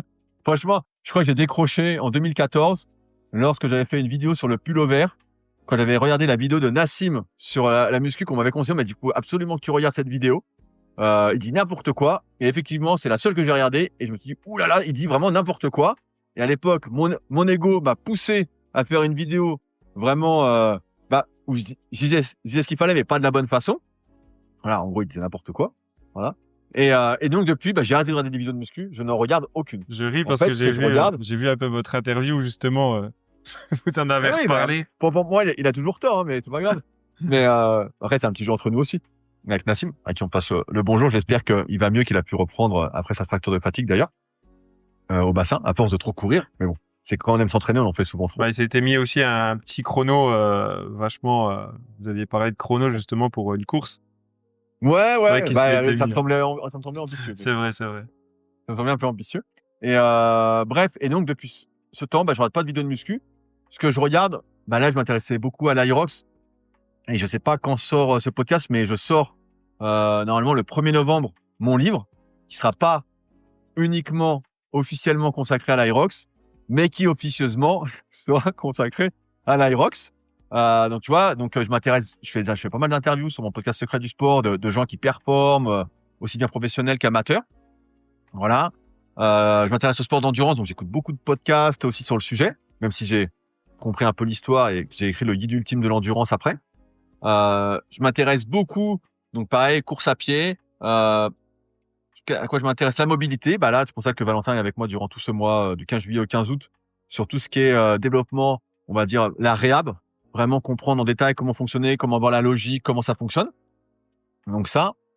Mais la muscu, hypertrophie, prise de force, tout ça, franchement, ça fait des années que j'ai décroché parce que pour moi, j'ai fait un peu le tour, tu vois. J'en ai tellement écrit, j'ai tellement cherché. Quand j'ai commencé la muscu, car un peu après, moi, mon premier mentor, c'était Jean Texier. Donc, j'ai tous ces bouquins derrière ma bibliothèque. Les guides pratiques du bodybuilding, notamment, qui étaient super, qui sentaient la vie, tout ça. Après, j'ai découvert Michael Gundil sur les forums Planète Muscle, qui a été un peu mon mentor pendant 1 ou 2 ans, à qui je posais des questions tous les jours, que je voyais peut-être 1 ou 2 fois par mois, avec qui j'échangeais. Et après, j'avais plus trop de mentors dans la muscu parce que j'avais compris un peu l'histoire. Tu vois, alors après, j'ai précisé mes pensées, comment choisir ses exercices en fonction de sa morpho-anatomie, de ses capacités de mouvement, combien de séries, combien de répétitions faire, quel temps de récupération prendre. Aujourd'hui, je m'exprime beaucoup mieux qu'il y a 20 ans, mais il y a 20 ans, tu vois, en 2007, je vais me dire, donc 18 ans, en 2007, j'avais été interviewé dans Le Monde du Muscle par Gilbert Girard. Si Gilbert est toujours vivant, parce que le temps passe vite, il était déjà pas tout jeune, donc j'espère que tout va bien. Il m'avait interviewé, et je disais déjà à l'époque, le bon exercice, c'est celui qui sollicite ton muscle, et pas les autres. Et après, tu ne fais que de l'isolation dessus. Quand tu fais du développé couché, si ça te fait les pecs, tu vas prendre des pecs. Si t'es plus des épaules, tu prendras des épaules. J'avais déjà toute la logique. Quand je relis l'interview, je dis merde, en 2007, j'avais déjà dit 90% sur la prise de muscle de ce que je dis aujourd'hui, tu vois. Alors après, j'ai un peu plus, comme tu dis, vulgarisé, codifié, tu vois, tout ce qui est cycle de progression, choix des exercices. J'ai affiné mon œil sur l'analyse morpho. quand j'ai sorti, par exemple, la méthode Superphysique en 2016. Mais sur tout ce qui est prise de muscle et prise de force, globalement, je sais 90%, j'ai l'impression de savoir 90% du schmilblick, et les 10% qui me manquent, comme je suis plus vraiment passionné par être plus fort, plus musclé, tout ça, en fait, je vais pas creuser plus loin que ce que je suis actuellement. Et maintenant, tu as changé un petit peu ta façon de voir les choses. Comme tu dis, est-ce que ta façon de coacher a aussi évolué au fil des années? Oui, je suis beaucoup moins dur. Je suis beaucoup moins dur. J'en parlais avec Hugo Ferrari sur le Nolio podcast il y a des années qu'on l'avait fait, et il m'avait dit oui, quelles sont les principales erreurs que tu as faites, tu vois, en coaching. Et en fait, c'est d'appliquer la même rigueur que j'avais, que je pouvais me permettre et qui était naturelle pour moi, à d'autres. Et aujourd'hui, je suis beaucoup plus empathique dans la compréhension, en essayant de trouver le meilleur compromis en fonction des contraintes de chacun. Tu vois, avant, quelqu'un se serait entraîné que 2 fois par semaine, j'aurais dit, bah non, je dis là, ça sert à rien. Maintenant, je me dis que c'est mieux 2 fois par semaine avec moi, en te faisant le programme, en te corrigeant les exercices en vidéo, en te disant comment progresser, en discutant, en échangeant, que 2 fois tout seul. Tu vois. Ou pareil, la personne qui a du mal à manger sainement 7 sur 7 et qui va 2 fois par semaine au resto, bah, c'est quand même mieux que le reste du temps, je m'occupe de son alimentation pour qu'elle soit assez saine, assez variée. C'est quand même mieux. Donc, tu vois, je me suis beaucoup adouci là-dessus, en essayant de m'adapter au mieux à chacun pour qu'il progresse et qu'il ait les meilleurs résultats possibles par rapport à ce qu'il peut mettre en place comme moyen. Même au niveau de tes coachings premium, je pense que du coup, tu vas peut-être un peu plus loin aujourd'hui qu'avant. Ah ouais. Ah là, ça n'a rien à voir. Bah là, je suis vraiment. Après, c'est difficile de faire la pub parce que vu que je fais beaucoup de choses, j'en parle un peu parce que et coaching premium, j'en parle un peu plus parce que c'est un truc qui m'amuse bien. C'est vraiment, j'analyse en détail. La morpho-anatomie, donc je vois vraiment, je peux montrer aux gens exactement les préférences musculaires. Donc ça, c'est un truc que j'ai pas encore vraiment parlé sur le net, j'ai pas encore trop montré, que je montre qu'aux élèves en CQP.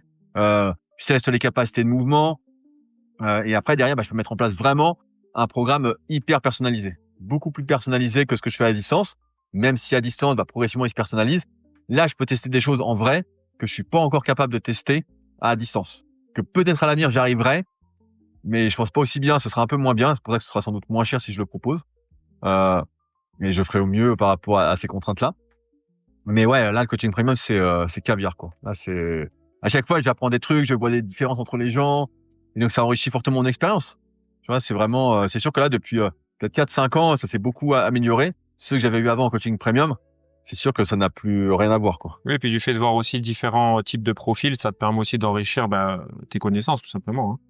Exactement, surtout avec les cours CQP. Alors, coaching premium, il y a des périodes où j'en fais 2-3 dans la semaine et puis des fois, t'en as 0. Alors que quand je vais donner des cours, que ce soit à l'INSEP ou à Montpellier ou même à Annecy, des fois, j'ai 20 personnes, tu vois, ou 25 personnes à analyser, tu vois. Où ils s'analysent entre eux, je leur montre comment s'analyser, ils s'analysent entre eux, je regarde, je dis, tiens, regardez, là, c'est particulier, tout ça. Et je vois des différences monstrueuses, en fait. Et j'accumule, comme tu dis, une expérience qui, je pense, être le seul à avoir, en fait, maintenant sur ce sujet-là, parce que quand une semaine, tu fais 60 personnes, là, c'est sûr que tu vois des choses incroyables. Ouais, j'imagine. Ouais. Du coup, quelles sont un petit peu les erreurs fréquentes que tu vois chez les débutants ou même chez les confirmés que tu peux voir dans ta salle? Dans ma salle, on n'est pas beaucoup, tu sais, au Super Physique Gym, il y a que les copains. Donc, mais en général, ils font pas trop de conneries. Parce que après, on se corrige entre nous, on se dit, ah, là, tu fais le con, tu mets trop lourd, ou t'en as trop fait, ou on arrive à se corriger. Donc, je suis pas trop, ce que je vois globalement quand les gens me contactent, notamment, donc, via mon site perso, c'est que, ils arrivent pas à tenir un programme, ils arrivent pas à tenir une alimentation, ils savent qu'il faut pas manger, du chocolat au lait le matin avec des tartines beurrées, mais ils le font quand même. Et ils ont besoin d'un cadre. Et c'est pour ça que tout à l'heure on disait, voilà, est-ce que tout le monde peut percer? Est-ce qu'il y a encore de la place pour percer?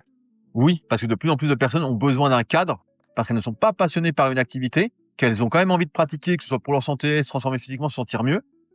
Et en fait, elles manquent de cadre. Et c'est ce que je dis souvent, le coaching, c'est déléguer un peu sa motivation. Moi, je suis motivé pour tout le monde.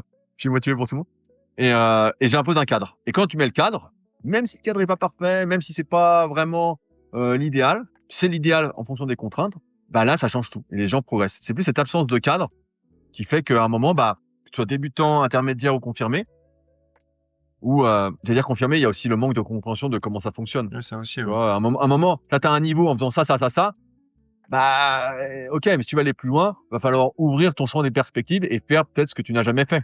Comme dirait mon pote Sean Seal Upside Strength, à un moment, le meilleur stimulus, c'est celui que tu n'as jamais fait. Faux. Et en muscu, pour prendre du muscle, c'est un peu pareil. À un moment, t'as fait que de l'explosif, bah fais un peu de super lent, t'as fait que des séries courtes, faire des séries longues, t'as fait que des séries longues, fais des séries courtes. Tiens, cet exercice-là, même s'il me convient pas morpho-anatomiquement, comment je peux l'adapter pour qu'il me convienne et qu'il me fasse vraiment les pecs? Et à la fin, t'arrives à faire un truc qui relance ta progression.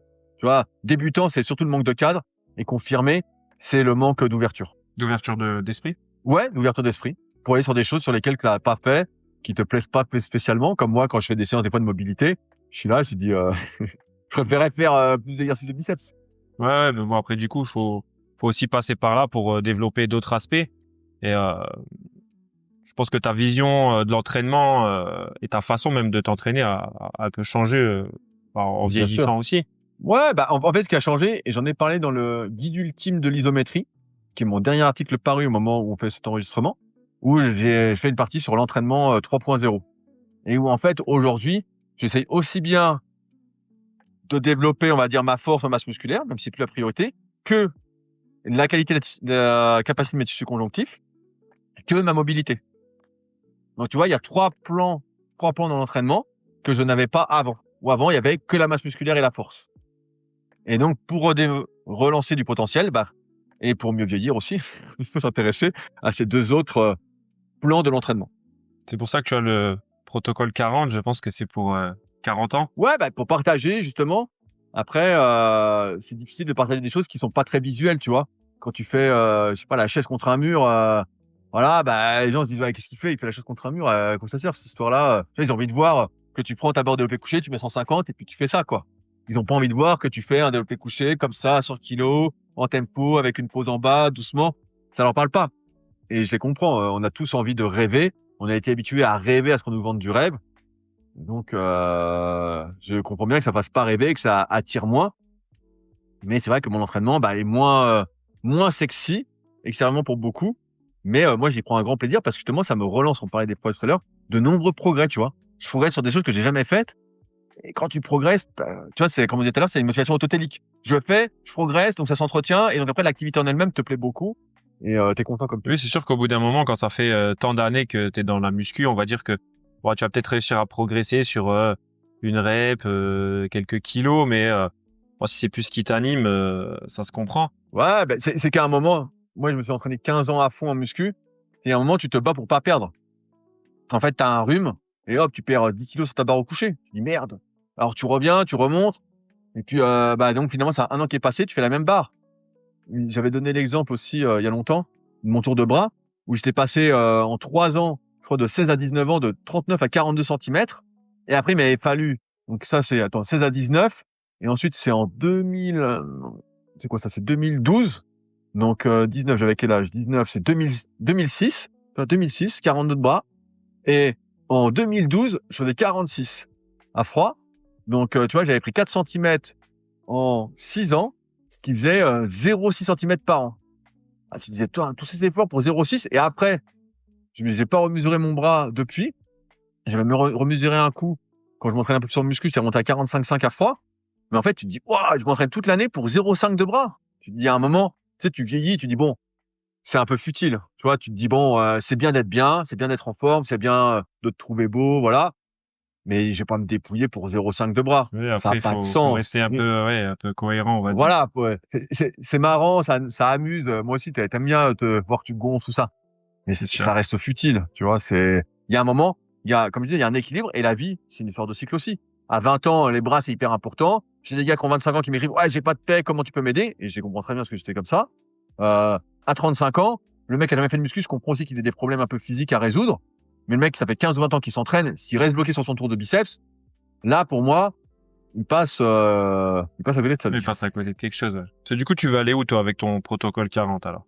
Mon idée, c'est d'être de plus en plus en forme globalement à 40 ans. Alors, je dis 40 ans, mais c'est 45, 50, tout ça.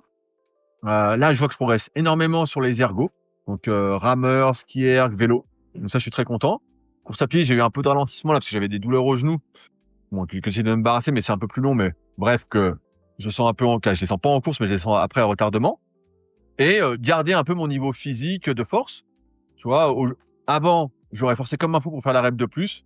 Aujourd'hui, la rep de plus, je vais pas la faire. Je vais me dire, bah, ok, je vois qu'il faut se tortiller, il faut vraiment forcer pour la passer.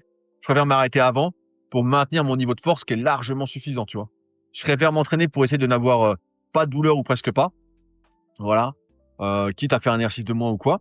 Et donc, c'est ça, c'est essayer d'arriver dans un des meilleurs compromis. Tu sais, c'est la mode de l'athlète un peu hybride.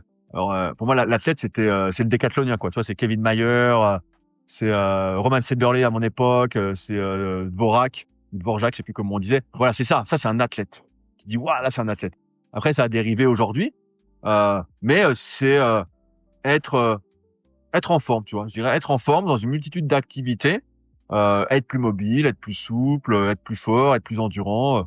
C'est un global. Mais après, je peux me permettre ça aussi parce que j'ai atteint un physique avec 15 ans de muscu à fond qui me suffit largement, tu vois. C'est sûr que si j'avais pas ce physique-là, peut-être que j'aurais moins vrillé, moins changé d'activité. Oui, t'aurais encore essayé de vouloir progresser jusqu'au bout, on va Voilà. dire, même s'il y a pas de bout. Mais J'aurais continué. tu parles aussi souvent de santé mentale et d'équilibre. Comment tu arrives à gérer ça perso au quotidien? Ben, il y a un livre qui m'a pas mal aidé sur le sujet. C'est Identité gagnante de Pierre David, sur un peu la définition de qui on est. Souvent, l'erreur qu'on fait et que j'ai fait et que des fois je me vois faire, c'est j'achète pour faire pour être. Tu vois, mes possessions me permettent de faire et me définissent. Ok, ça c'est une erreur. Et en fait, lui, dans une autre partie du bouquin, il explique pas tout l'inverse. En fait, c'est tu es, tu fais et tu as. Et donc, ce bouquin m'a permis vraiment de prendre du temps et de réfléchir un peu à qui j'étais et donc à trouver mon équilibre, qui est mon propre équilibre et qui va pas convenir à beaucoup d'autres personnes à mon avis, qui est je cherche des réponses à mes questions et je partage ces réponses. Globalement, c'est ce que je fais depuis que j'ai commencé à faire des articles, à faire des vidéos, des podcasts et ça me convient bien. Donc c'est ça mon équilibre. Et c'est vrai que chaque jour, j'essaye d'écrire, de partager, de faire des trucs, de produire plus ou moins qualitativement. Quand tu produis beaucoup, il y a pas tout qui est qualitatif, mais c'est la magie du net. Tu peux revenir dessus, faire mieux. Après, c'est ce que tu disais dans un de tes podcasts, c'est voilà, pour faire de la qualité, tu es obligé de passer par de la quantité, de toute façon. Exactement. Tu peux pas, si tu fais pas de quantité, tu peux pas faire de qualité. On ne dira pas plus, ceux qui veulent en savoir plus, ils iront écouter ils peuvent écouter Leadercast, voilà. Comment du coup éviter de devenir un petit peu esclave de son corps ou de son image, avec tous les réseaux sociaux aujourd'hui qui te demandent un peu, qui te demandent rien entre guillemets, mais tu te sens voilà toujours devoir être meilleur que un tel ou que même toi de la veille. C'est une bonne question. J'étais encore confronté hier avec une amie qui m'en parlait, tout ça, voilà. Et tu sais, c'est toujours facile de dire, te compare pas aux autres, regarde pas ce que font les autres, regarde par rapport à toi. Mais en fait, on a tous des standards, des critères qui sont par rapport à ce qu'on regarde. Où tu te dis, je reprends l'exemple de l'Apollo Club, j'allais à la salle, je faisais 100 kilos développé couché, c'était bien. Mais en fait, t'avais tellement de gars à 150 que 100 kilos, c'était nul. Là, c'était nul. Et là, tu vas sur les réseaux, tu fais 100 kilos développé couché ou 150.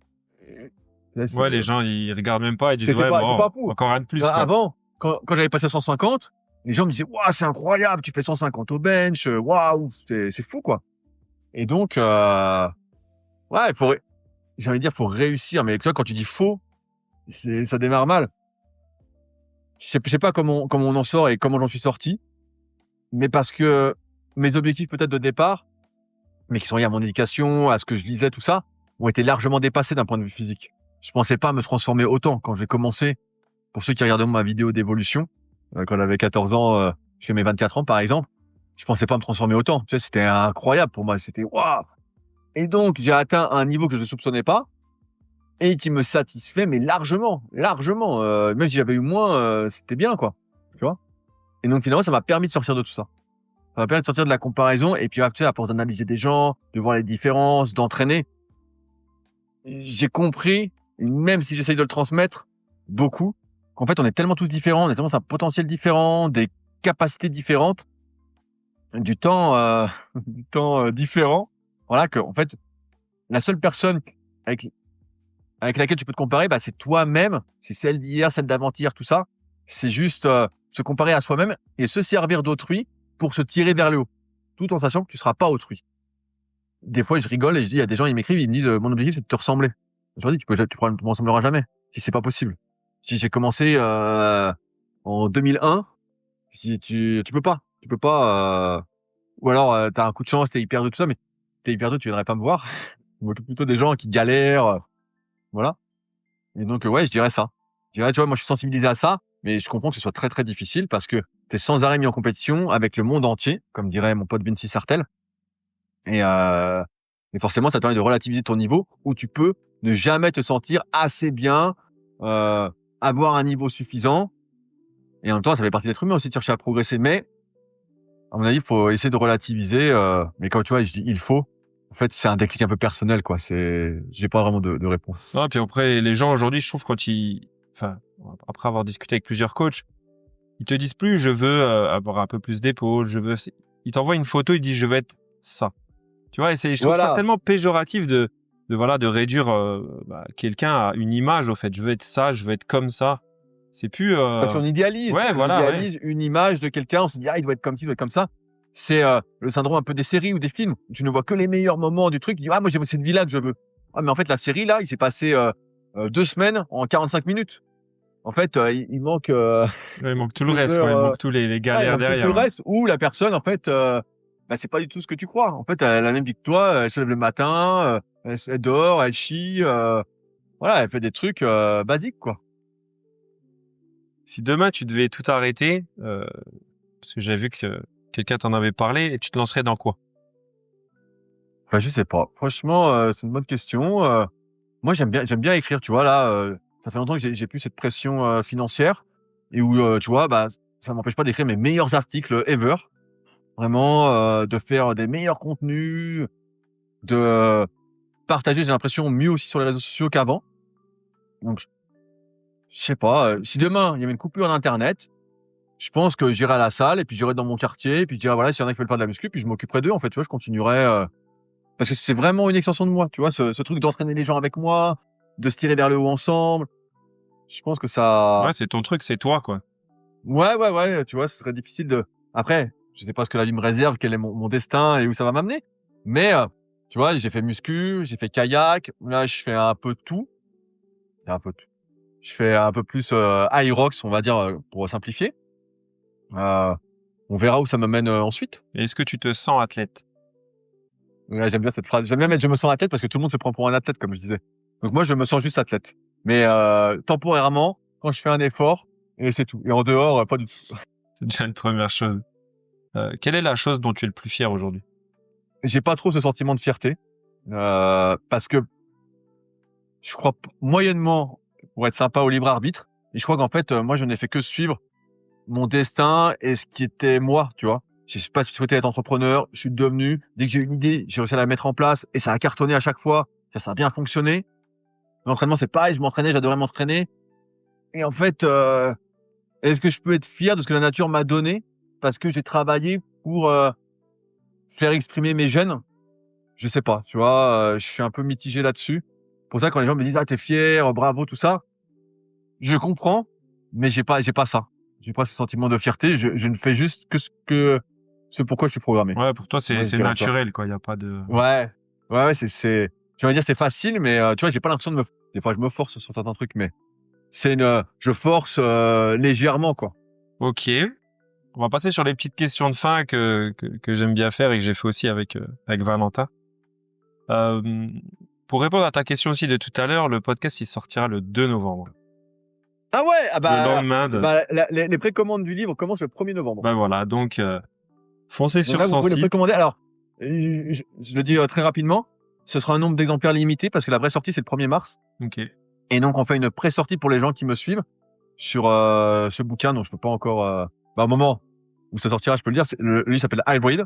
Donc parce que il y a eu quelques petits soucis avec le nom de base que j'expliquerai. Et donc qui est consacré à l'entraînement des sports hybrides, mais plus particulièrement de l'Hyrox, qui est vraiment si j'avais pu l'appeler la Bible de l'Hyrox, je l'aurais appelé la Bible de l'Hyrox. Voilà. Et donc voilà, on n'a pas pu. Et donc là, il y aura précommande et livraison largement normalement durant le mois de novembre.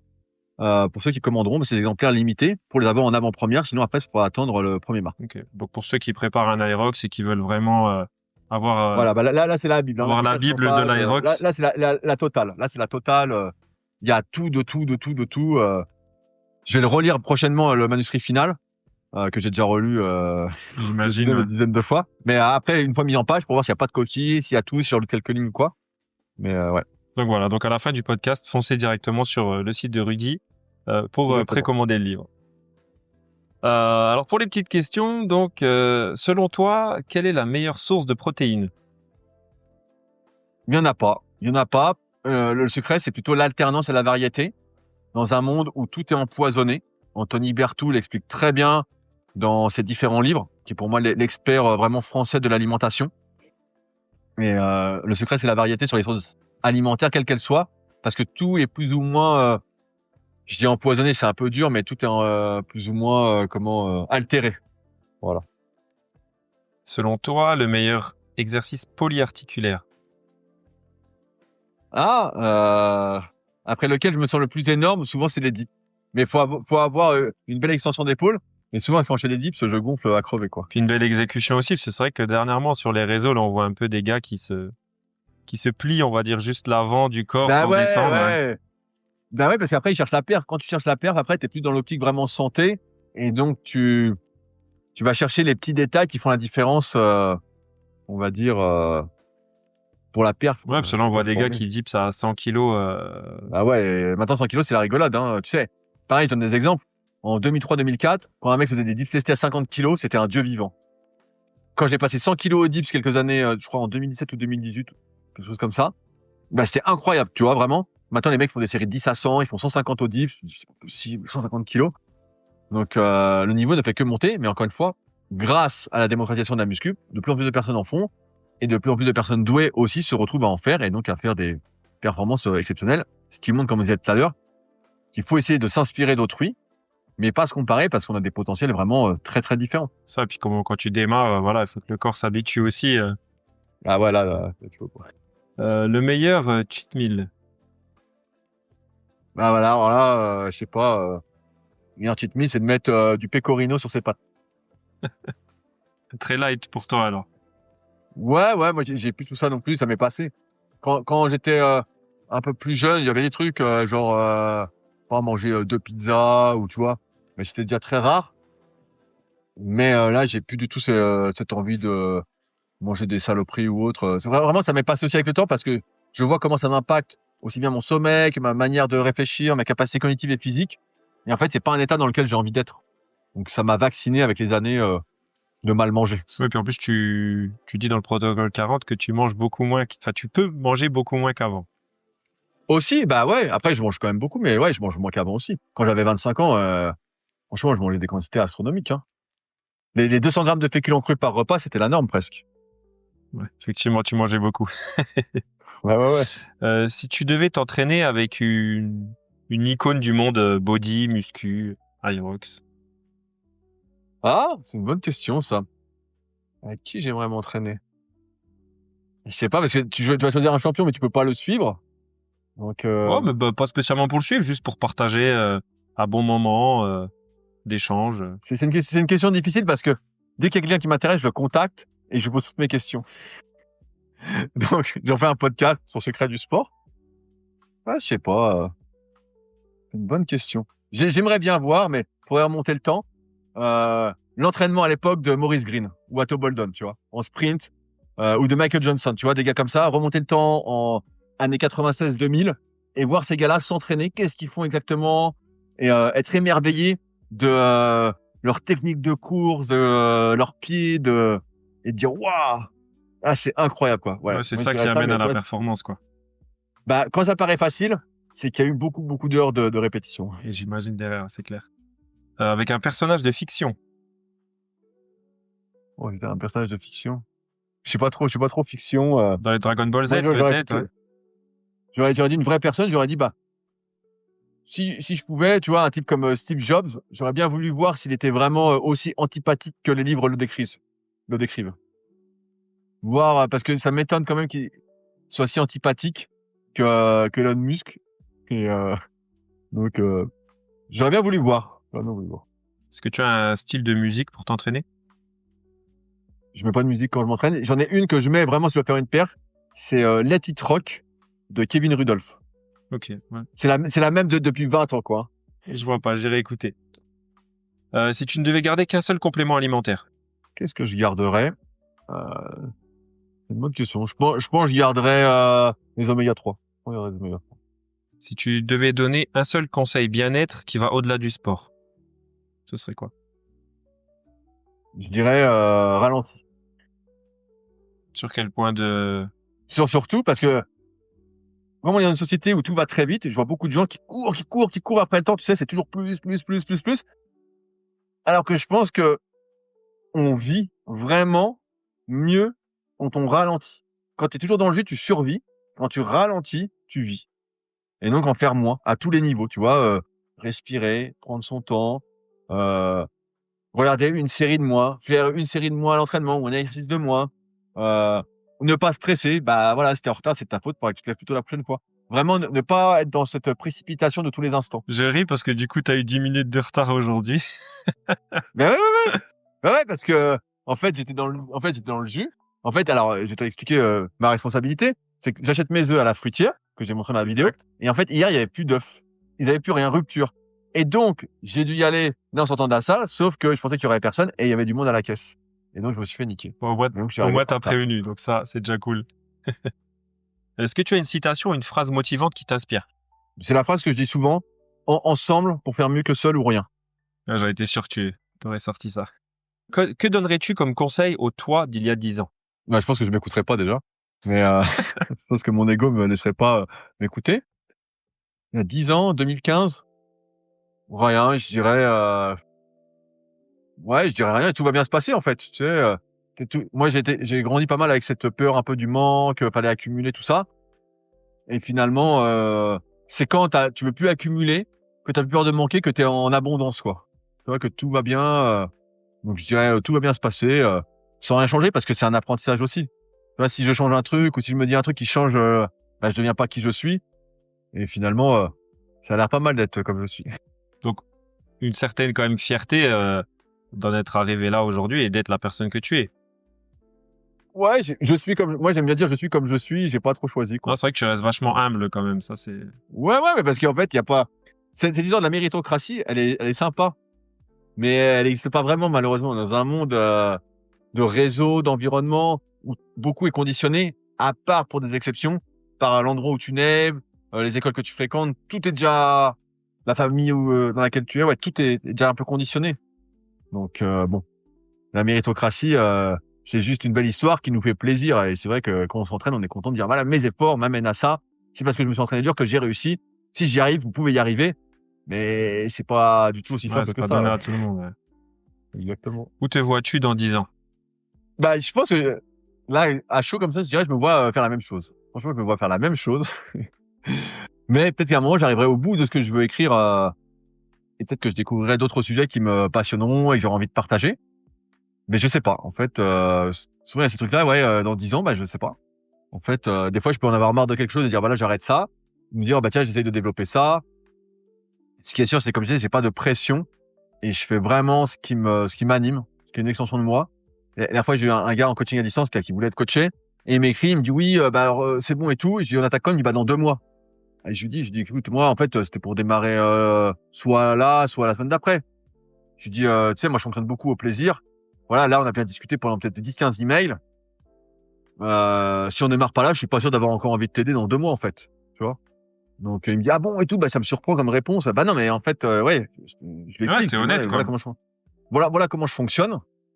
Et c'est pour ça que quand je coach quelqu'un ou je signe quelqu'un à distance, voilà, bah en fait je suis motivé. Comme je disais, j'ai de la motivation pour 10 000. On a discuté, je vois le projet, je vois le plan, je vois que je peux vraiment t'aider et qu'on va faire du bon boulot.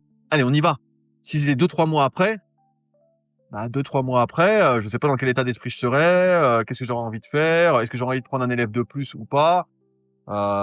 Finalement, tu m'as écrit, mais t'étais pas si motivé que ça parce que tu voulais attendre 2 mois.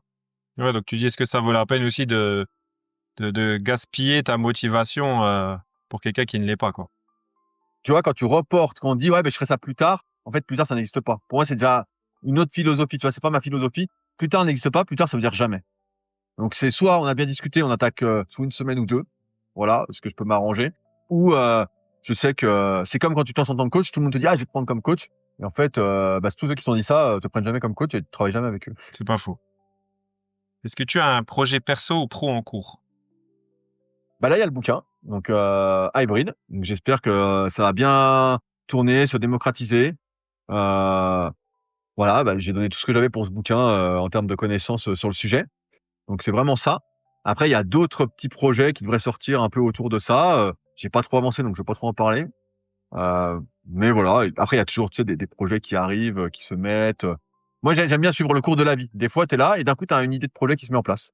Comme Mais des fois pas. comme les Super Fit Games. Voilà. Tu vas organiser une petite compétition et puis t'organises et puis voilà. Tu fais. Ce n'est pas puis, une compétition. Voilà, une exhibition. Mais c'est une compétition contre soi-même. Bien sûr.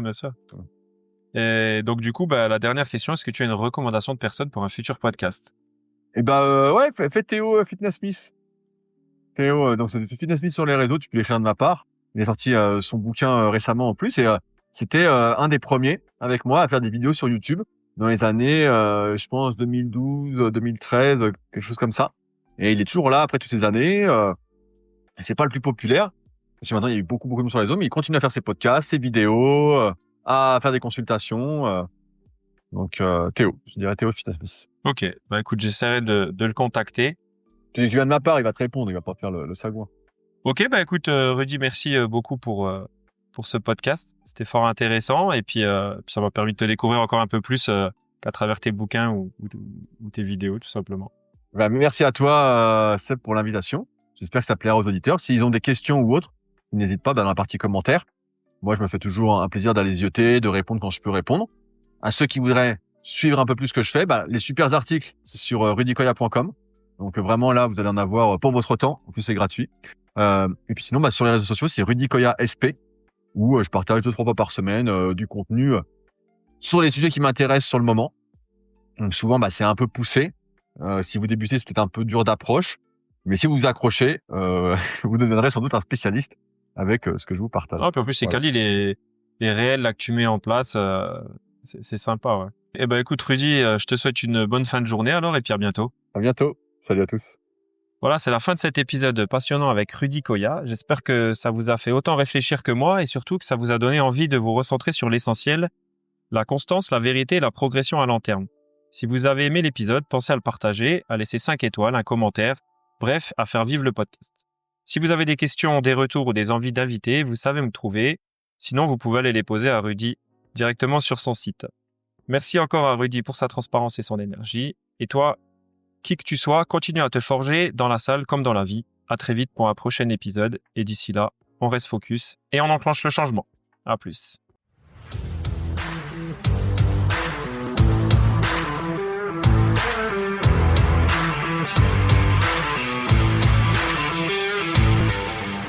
Focus Podcast.